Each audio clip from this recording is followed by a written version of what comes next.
the waves it will try to interact, provided there should be two physical waves and the wavelength and the frequency should be same, they are traveling in the same directions, then these two waves will try to superimposed in such a way that the crest of the one wave will try to meet over the trough of the other. It results in a constructive. If this is out of phase, it results in a destructive interference. And later on, now we have proved this theoretically also. Now what could be the magnitude of the constructive interference and what could be the magnitude of the destructive interference, then we arrive an expression. It is very, very important as far as your examination also been concerned. So that is the resultant wave, it is given by, so that is the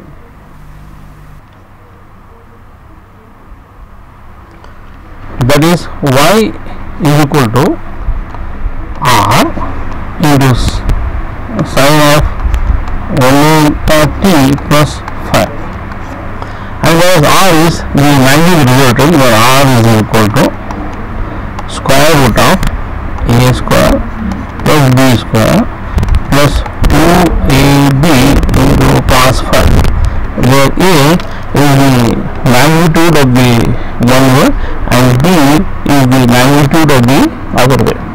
Now whenever the constructive interference will takes place, so then it results in the resultant magnitude is given by the sum of the two waves, and whereas in case of destructive interference, the resultant magnitude is given by a minus b.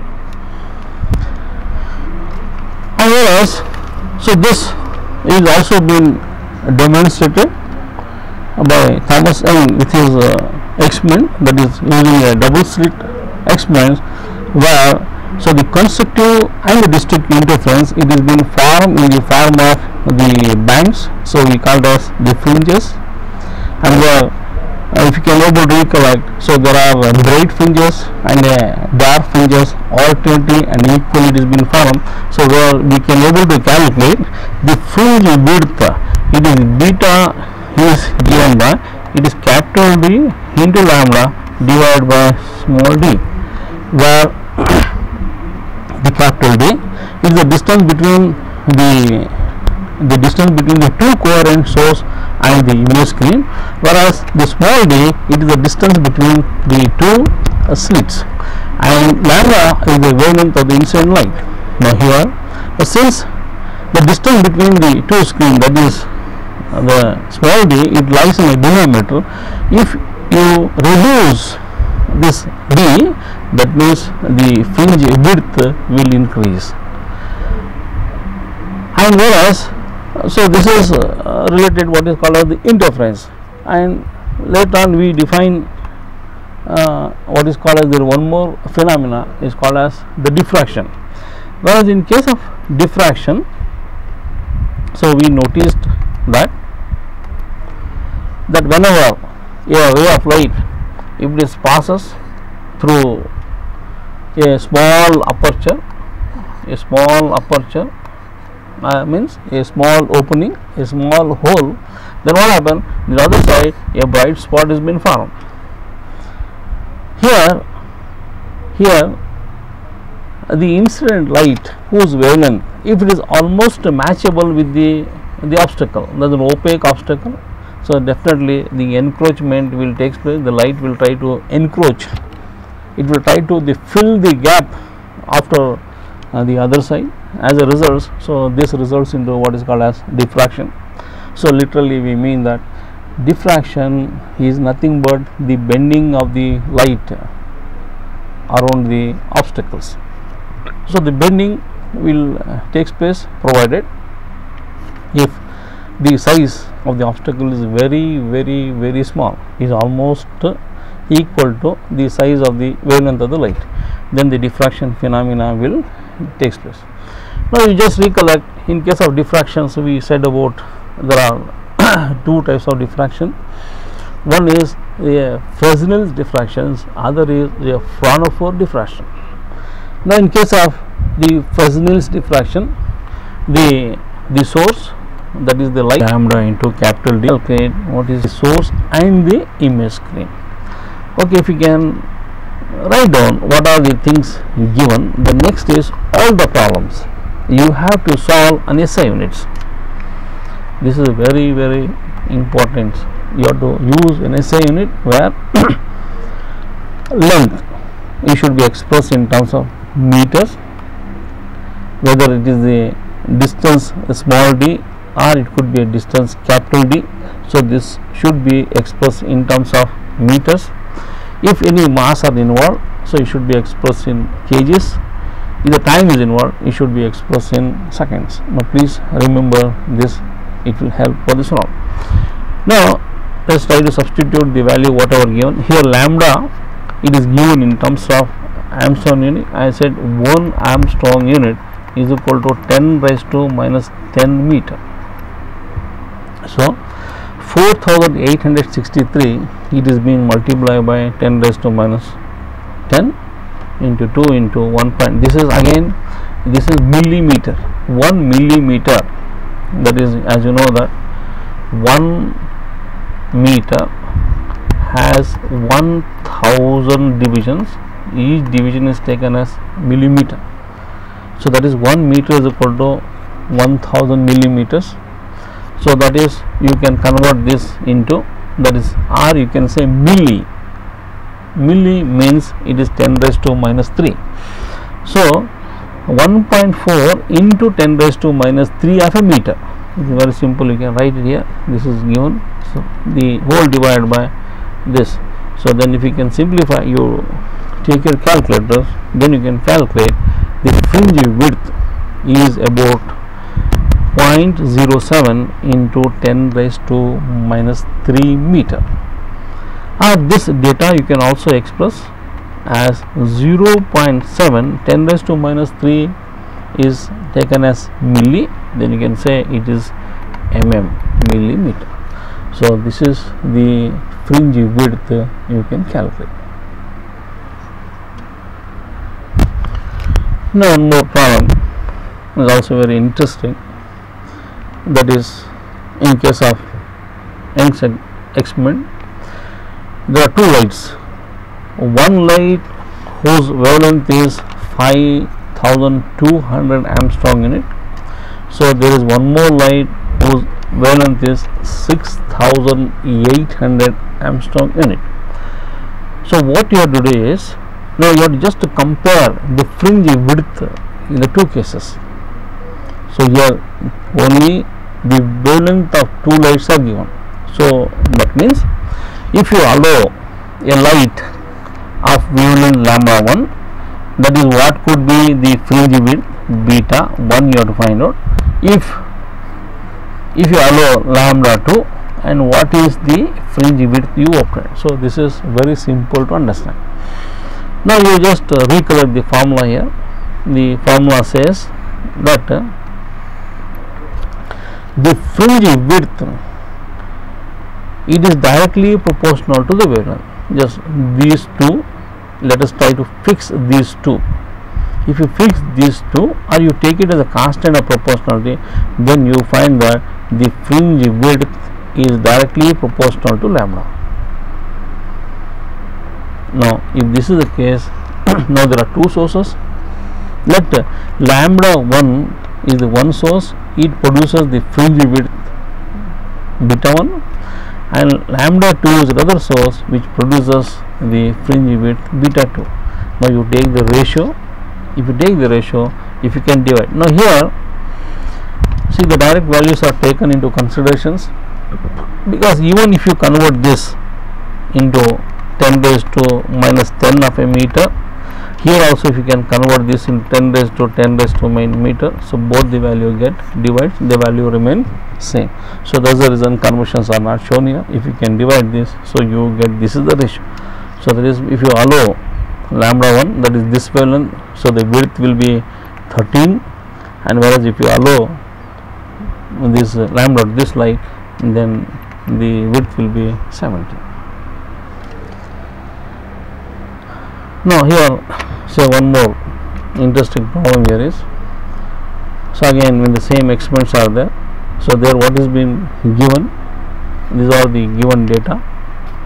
In a given data, so lambda is given, so it is nanometer, it is given in terms of nano, so that is 1 nanometer is equal to 10 raised to minus 9 of a meter, and the d is again it is given in terms of 0.3 millimeter, so it is converted. Then beta is given, it is again in terms of millimeter, so that is again it is been converted here. Now you have to find the d. Now it is use the same process, then you can find out this d. So here usually this type of questions will be there in the examinations. So that is in an Young's double slit experiment, there are two coherent sources of 1.2 mm apart. Interference are formed on the screen at a distance of 2 meters from the source. If the wavelength of light used is 5400 Armstrong unit, if this is the case, find the number of fringe pattern. So now in this case you have to find out. So that means there are fringes are formed, the length of the fringes are already given. So if you can, they have measured, the length of the fringes is about 7.2 mm long. If this is the case, now you have to find out how many fringes are formed. How many fringes are formed. So that is, you can usually you can guess that is the length, the total length of the fringe divided by the fringe width. If you can divide the fringe width, then you can calculate the number of. Now here first, that means you have to calculate the fringe width, beta you have to find out. To find out this beta, again you have to make use of this formula. If you can make use of this formula beta, so which is given by lambda into capital D divided by small d. If you can substitute the values, so you get the value of beta is so much, it is 0.9 into 10 raised to minus 3 meters. Now whatever the value it results in an SI unit, so that is it is meters.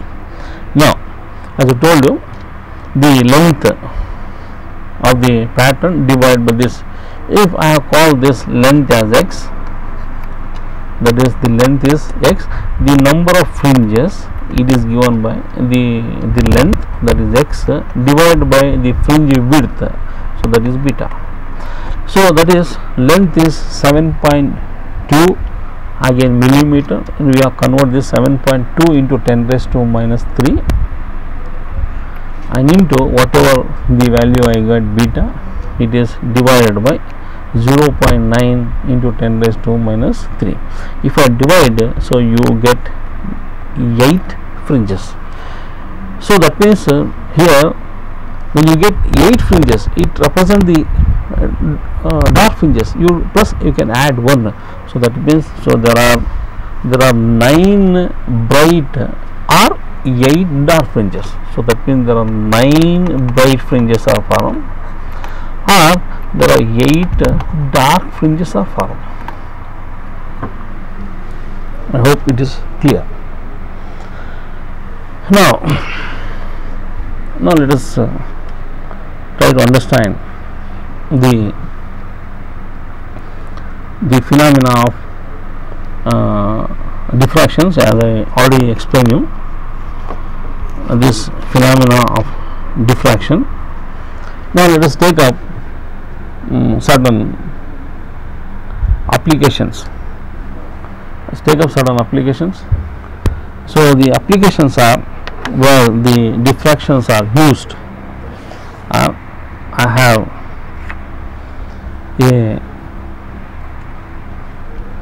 have an instrument. This instrument, it is a simple microscope, and we have another instrument now which is a telescope. So the principle of this diffraction, that is, as told you, there are two types of phenomena. One is Fresnel's, other is Fraunhofer. Now these phenomena it is being used in designing these instruments. Now I have a microscope. You can see a simple microscope, that is, you might have seen this. It is having only a single lens. Now where you are seeing, just recollect where you are seeing this instrument. Yes, this instrument usually you have seen, one who repairs watches, a watchmaker will use this instrument. He will fix to the eye like this, then he will observe the minute parts. He will observe the minute parts. So that is, he has to adjust the distance. As you adjust the distance, the whatever you can't see with your naked eye very clearly, with the help of this you can see it very clearly. So this is an instrument which is used to find out a minute object which can't be seen with your naked eye. Now using this, so you can see the object very clear. Now again you have one more instrument I have here. It is you can say the telescope, but since it has got two fixed together, so we call it as a binocular. Now this binocular has been used to see a far away object. Now let me search. Now where is our coordinator, Madam Gayatri?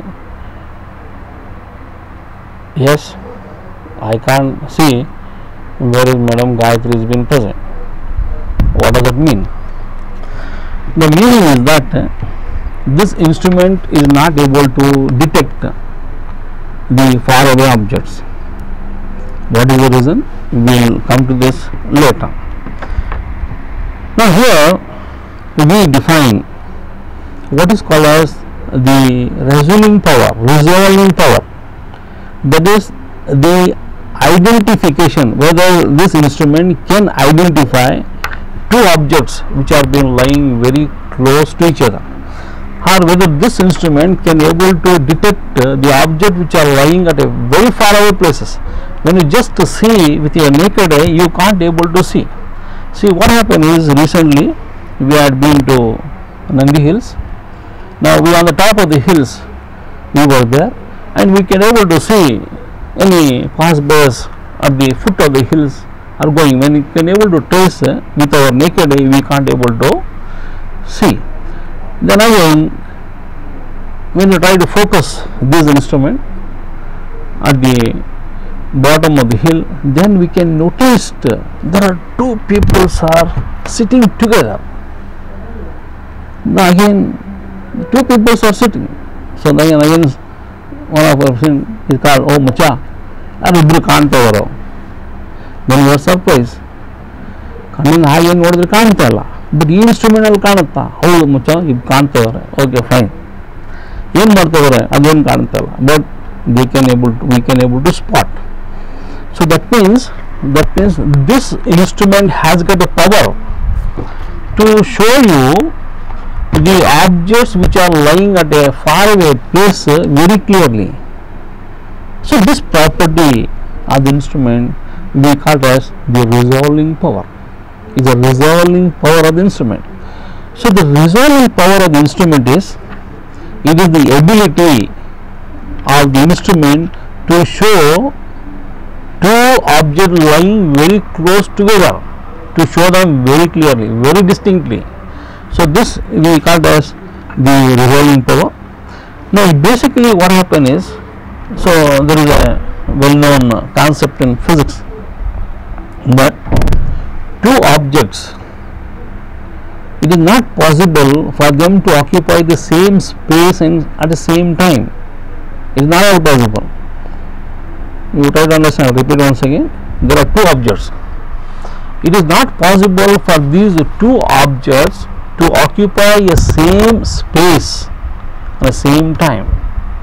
It is not at all possible. So this is the concept which is being used. So that means when there are two objects are lying far away places, how far they are, but they are not lying one on the other. So they are occupied certain space. Now we have to find out using certain instrument that is whether those instrument we can able to see very clearly. So that is, now let us try to define what we call as the resolving power. So the resolving power of the instrument, it is defined as, this is a simple concept, I will repeat once again, it is been based on the diffractions. So that is, let us imagine here we have a point object. The point object, as the light gets scattered, if you can collect the light scattered by using a lens, then what happens is you can able to see a bright spot.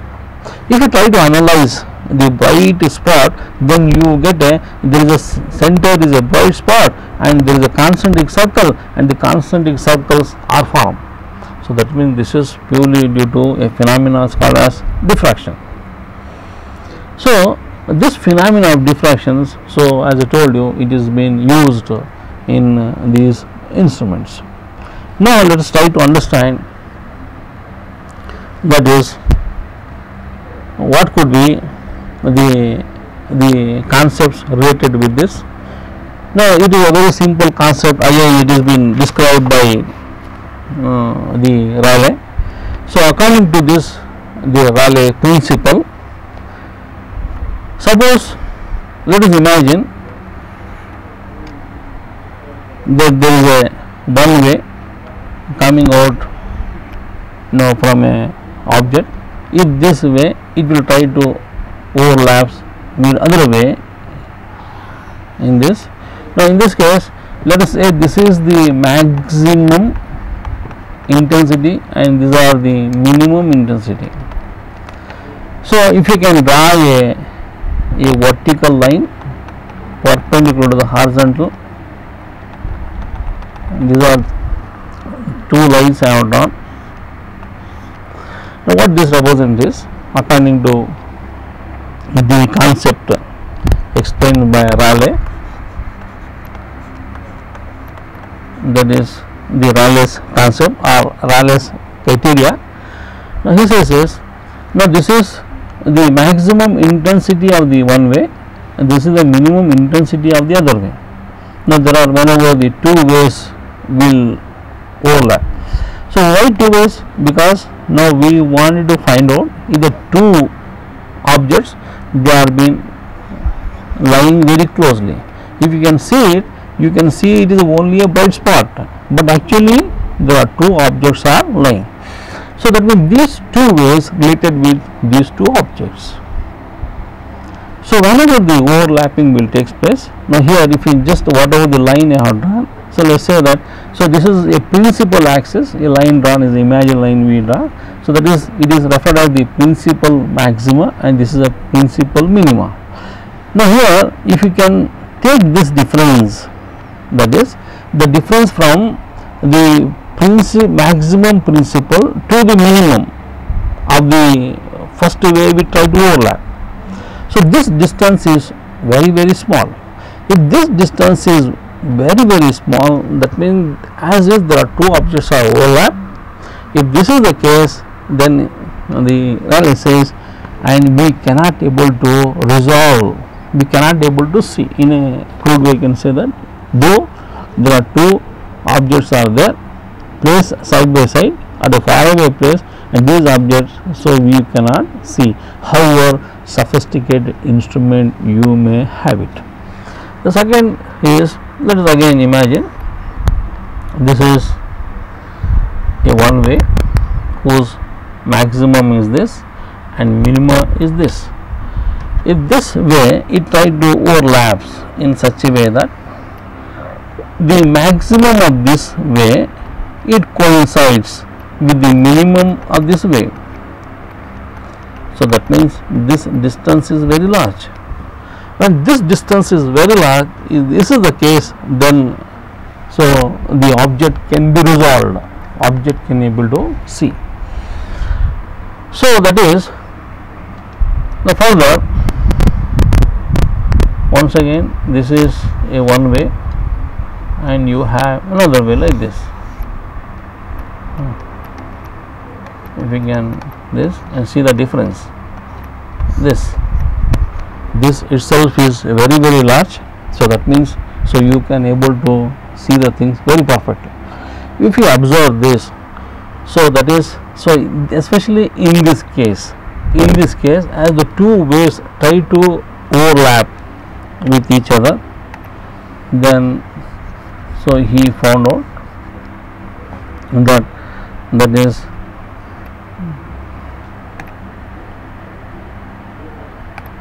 so he found out when together, so that is, so there is a peak with certain dip. So there is a dip, this we call as a dip. So whenever a dip is being observed, so that means, so though the objects are lying side by side very closely, no, this can be resolved, we can able to see with the instrument. So whereas in this case the peak, the resultant peak is perfect round curve. If this is the case, now we cannot able to resolve this. So this is the concepts given by the Rayleigh, the same concepts.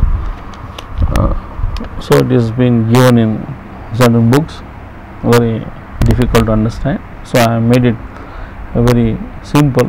So that is, I will read it once again. According to the Rayleigh's criteria, when 2 point source are resolvable, that means you can able to see using an optical instrument. So there, when the central maxima in the diffraction pattern, one falls over the first minima of the other way. The second is, in order to illustrate this, I told you there should be two lights having a wavelength lambda 1 and lambda 2. So here it is represented that lambda 1 is the wavelength of the one object and lambda 2 is the wavelength of the other object. So here, if this is the case, that is, you have a dip here, then we can able to clearly see the two objects. So this is the dip which I told you earlier. Now here, if this is the case, then you can see a predominant curve. If this is the curve is there, if this is the case, now we cannot able to identify, though the two objects are at a far away place. So that means, so we cannot able to resolve. Now about the instrument, as I told you earlier, resolving power, say our microscope. So it is defined as the ability of a microscope to form a distinct, means very clear, separate images of the two neighboring, the two objects which are lying side by side. If the instrument can able to identify, then we refer this property is called as the resolving power. And in fact it is measured, the resolving power is measured. So that is by a smallest linear separation between the 2 points of the object whose images are just resolved by a objective of the microscope. Objective means the lens which is being focused towards the object is called as the objective. If smaller is the separation, that means, if we can recollect the Rayleigh's criteria, so then if that is the case, we can able to resolve it very clearly. The minimum distance between the 2 point objects can be seen separately by a microscope. So this is, we define what is called as the limit of resolutions. So again, it is very important, as I told you earlier, that everything which are being lying at a far away places cannot be seen. If it has been really been seen with any instrument, we could see our galaxies, especially when you try to watch during the night times. So you can see there are plenty, millions and millions of stars, one will lie on the other. Suppose you have an instrument, so we can able to resolve, then we would have been seen it very clearly, but every instrument has got its own limit, and that we call as the limit of resolutions. Now let me take up a microscope, a simple microscope, where this is where the object is being placed. This here the object is being placed, and this is the lens which I shown you earlier, that is called as the objective. And when the ignite, if you allow the light to pass through this, the light will get reflected. Let us imagine this is the center of the axis, and the light will get scattered in this way. The scattered way will contain all the informations about the image. Let here theta is taken as the angle made by the reflected way with the vertical. So here there is what you can see, a cone. So here we define what you call as the resolving power. The resolving power, it is given by this formula. It is 1 divided by d, and that is equal to 2n into sin theta divided by lambda. So this n, it is also, we can refer as, this angle theta, we can often refer as what we call as a numerical aperture, in a simple, so that to understand, I can say that it is an aperture is nothing but in a small pore, a hole which can able to allow the light. So that we call as an aperture, and the resolving power, it is given by this expression.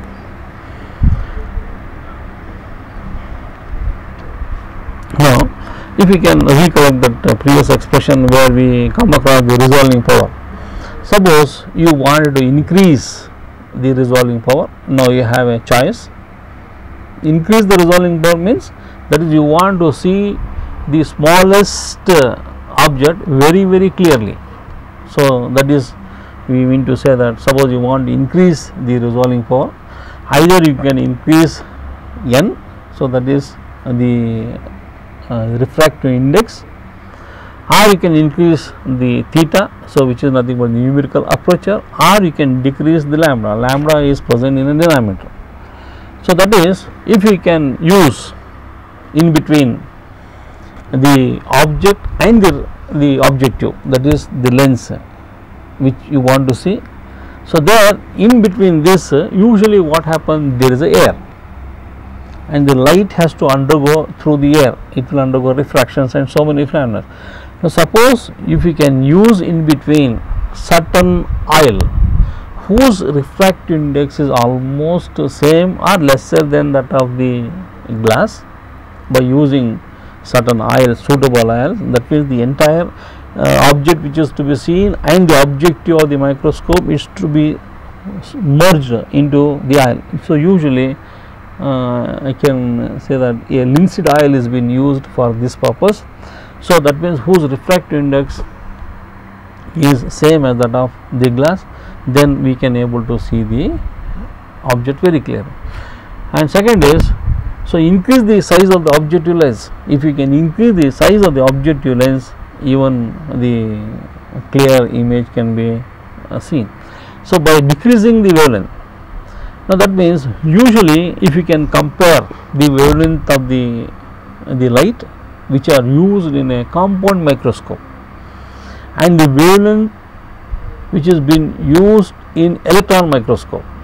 In electron microscope, the wavelength of the electrons are used. Now whereas in case of ordinary compound microscope, which you can see in the biological laboratories, where an ordinary light is being used. So that means if you can decrease the wavelength either by using a infrared radiations or ultraviolet, if you can use an ultraviolet, so it is definitely should not be used in a compound because your eyes will be get damaged. One should take care. So if you are decreasing the wavelength of the light, so definitely that is the objects, image, the quality of the image can be increased. So these are some of the ideas, so by means of which, so you can increase the resolving power of the microscopes. So that is one of the numerical problems given you. It is very simple. That is, it will tell you how best you can able to calculate a simple problem where the microscope is being immersed into oil whose refractive index is 1.426. Then we have to calculate what is called what is the limit of resolutions. If you can use the formula, that is del dx is the limit of resolutions given by lambda divided by 2n, where n is the refractive index and theta is the angle. So then you will get around this. Now to calculate this resolution power, that is the resolving power Rp, it is reciprocal of this limit of resolutions. So you get around 4.384 into 10 raised to 6. What does that mean? That means the resolving power, if the objects are very small, if it is very minute, so that means you can increase the size to the extent. So this is how the resolving power of the microscope is being calculated. So actually I thought of completing the telescope also, since there is and time doesn't permit to do it. I hope that, so I will try to discuss this in the next class. Till that, now please go through the example ahead.